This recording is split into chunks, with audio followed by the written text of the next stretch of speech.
My name is Angojoni. Today we have somebody who have traveled all the way from, she's going to tell us where, and also she's going to introduce herself. What's your name?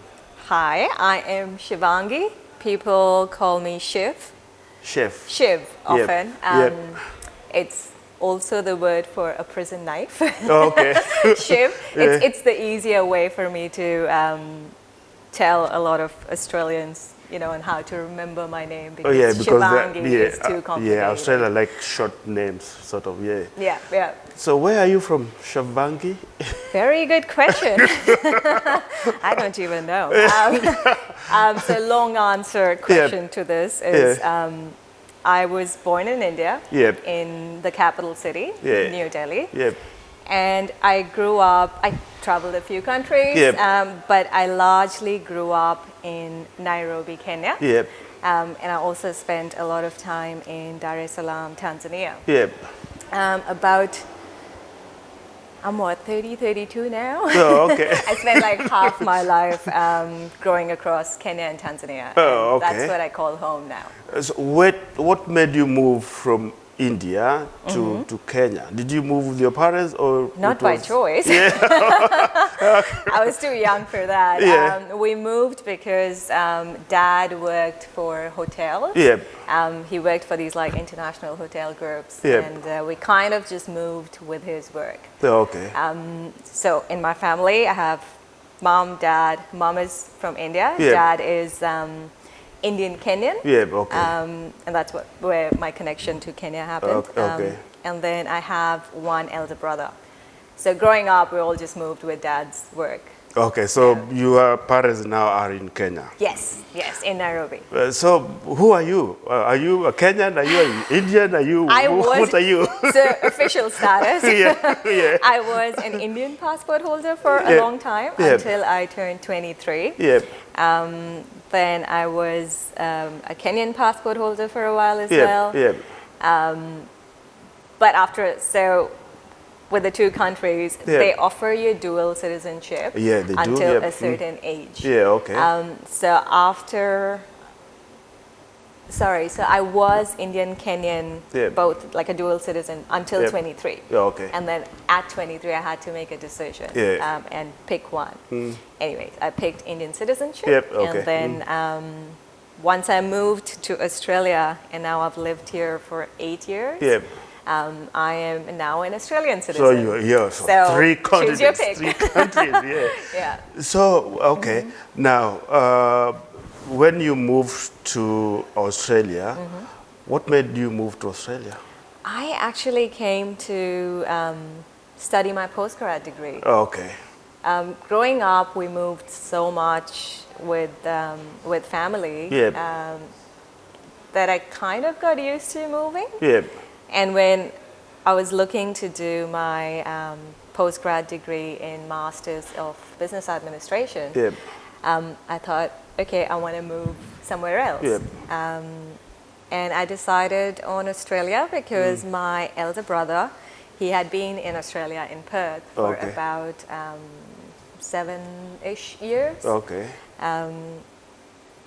But interesting thing there, because I was applying everywhere, and I'd applied to universities across Spain, across United Kingdom, in Middle East, just a whole bunch of universities. Okay. And it came down to Spain and Australia as my two final choices. Okay. But it was interesting time. This is about 8 years ago. Spain was going through, interesting downfall on the commercial side of things. So you could go there to study, but you couldn't actually work there because most likely you would not find a job there at that time. So you wanted where you could study and work as well? Yes, and that was the idea. So Australia happened. And then I moved to Perth. Yeah. Okay. Did your parents make that decision for you to move from Kenya to Perth, or you did it yourself? I did it myself. My dad actually didn't even take me seriously for a while. Because he's like, she's just joking. She wouldn't go. And then I spent a bit of time and well, by time I mean a few months, researching and applying to all these universities, got my offer letters, took it to him, and I was like, Dad, I want to go here. Okay. And I think then he took me seriously, and Mom and Dad were both very supportive. Yeah. And he said, okay, you can go. Yes, yes. Go to Australia and study. I think it must have been a hard decision for them as well, because, you know. Yeah. So how come you didn't do your master's in Kenya? Because there's good universities in Nairobi. Of course, yeah. I mean, I did my high school education in Nairobi. I did my bachelor's degree, started in Nairobi, and then kind of finished in Tanzania because we moved. Okay. But I think it was just time for me to move somewhere else and explore another country for my master's. Okay. Yeah. Oh, that's. It was just the idea of, you know, I think I'd gotten used to the idea of moving to different countries. Oh, okay. That this time you I are a wanted mover, to do it myself. or you are a traveler. You can say, and that's why, you know, a lot of time people ask me, where are you from? And I'm like, oh, I think I'm a global citizen. You've stayed basically anywhere. The other time we were talking, you said you went to Nepal as well. I did, yeah. Okay. I have lived in Nepal for 2 years. No, okay. Yeah. What were you doing there? Again, we moved for Dad's work. Oh, okay. I did grade 4, grade 5, so it's still very young. Oh, so you were very young. Yeah. So the first country we moved to outside of India was Nepal, and then from Nepal to Kenya. From Kenya to Tanzania. And then after living in Tanzania for about 6 years, Mom and Dad moved back to Kenya, and I moved to Australia. Oh, okay. Yeah. Oh, that's good. So I want to know day one in Australia. What happened? How did you manage to find your way through everywhere? Of course, your brother was here, but I just want to hear that story from you. Sure, sure. It was peak summer in WA. And if you know WA, it is just very, very warm. It was 7th of February, 2013. Oh, you can even remember the date? I can remember the day. And that must tell you, you know, like it's so impactful when you move to this whole new country by yourself, and you have a lot of dreams and aspirations, and you have so many plans, and but it's all very different. So, you know, I think time difference was like 8 hours between Kenya and here is 8 hours difference. And it was just so difficult because I think my flight landed sometime during the late morning hours. And I was just sleepy because it was night back in Kenya. And I think you are tired too, and exhausted. So I pretty much slept the whole time. Woke up at like 4 a.m. in the night, and then I couldn't, you know, I was like, what do I do with myself? So it was a very strange day. Exhausted, tired. My brother and I, we went for dinner outside because he wanted to show me a bit of Perth. But we couldn't quite do much that day. But after that, like the whole week was very exciting. I went to my university. We, you know, checked out the place. I settled into I was living in a shared housing at that time. Oh, you didn't live with your brother? So, interestingly, I got another room in the same shared house as my brother was living at that time. So it worked out well. I had my space, but I was also with him. So I had the support that I needed. And I basically settled in. But I don't know, there was so much to learn. You know, there is this whole different culture that you're trying to absorb. The language, the accent. You know, I mean, Kenya is like you speak English everywhere, but the English in Australia is very different. We speak like the British English. So I want to talk about that language issue. Did you have the barrier with the language here in Australia when you arrived? All the time. I think I'm still learning. I am still learning every now and then. Tell me about it. How did you go? Every now and then I will still meet people, and I'm just like, could you repeat that for me? Because Australian accent is not as easy as people think. Yeah. WA has a very different way of saying things. Yeah. I mean, you know, I'm generalizing here, but a lot of people have very different ways of pronouncing words. Yeah. And when I moved to Newcastle, different accent it's different again. too, yeah. So it's like a culture shock all over again. So I think language it took me a while. But also, I think there is something about the culture, right? I think in Kenya, you know, everyone's so open and chill, and people just talk. People just talk to each other, and Australians are very open too.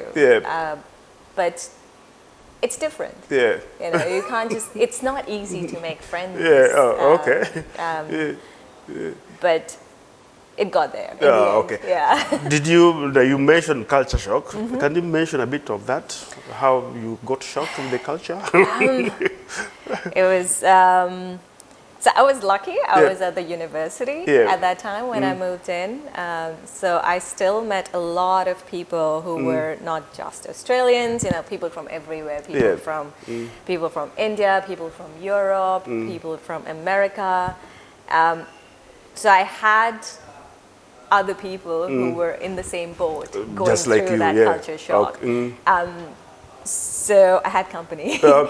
But it's a lot to learn, right? Language is one thing, food is the other thing. Just living with, you know, this whole university environment and trying to grow up is the other thing. But also not having family around. You had a lot of freedom now because your parents were not there to tell you what to do, maybe? I know. I hope Mom and Dad are not watching this video. No, but like, you know, at university and you're trying to just meet people. So we had a few parties and, you know, it was all fun. But it was also serious business because you realize that you're in this whole different country and you're responsible for yourself. And you have come, you know, with a goal to do your degree.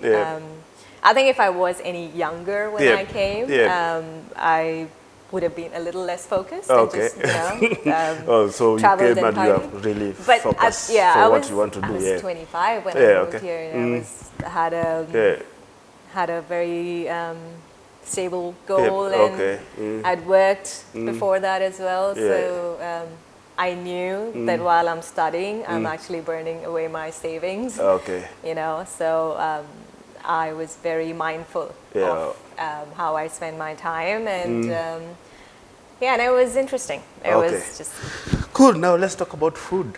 Sure. You mentioned, wow. Did you find lots of your food here from India or from Kenya? So difficult. I do love to cook myself.